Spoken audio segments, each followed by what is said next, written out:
One of the techniques you'll read about in the book is called 100%.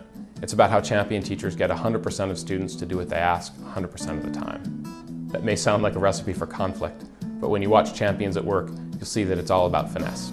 First, like Colleen Driggs, champions use the least invasive form of intervention. The idea is to avoid breaking the thread of instruction. Colleen corrects with hand gestures, and that means the teaching goes on. If you've got one kid who's off task and you interrupt the task for everyone to fix it, you'll end up with 3 more kids off task. And when you stop to fix them, it will happen again. Minimally invasive correction helps avoid that death spiral. Champions like Bob Zimmerly are also careful about keeping correction private when possible. I need 3 people. You know who you are.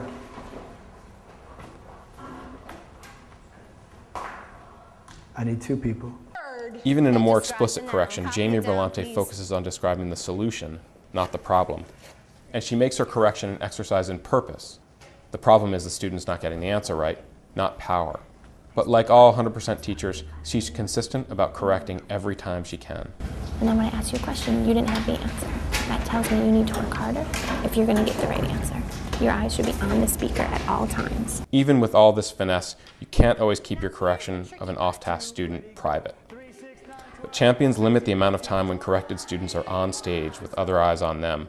Here, Bob manages to move the class's attention to something positive almost immediately after a public correction.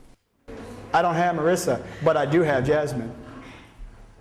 All of which gets you to the point where you can move your students from behave to believe to achieve.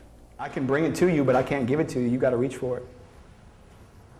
If they were free at Toys R Us, you'd reach, you'd step. I'm giving you the same kind of gift, just not wrapped up. Gift of knowledge.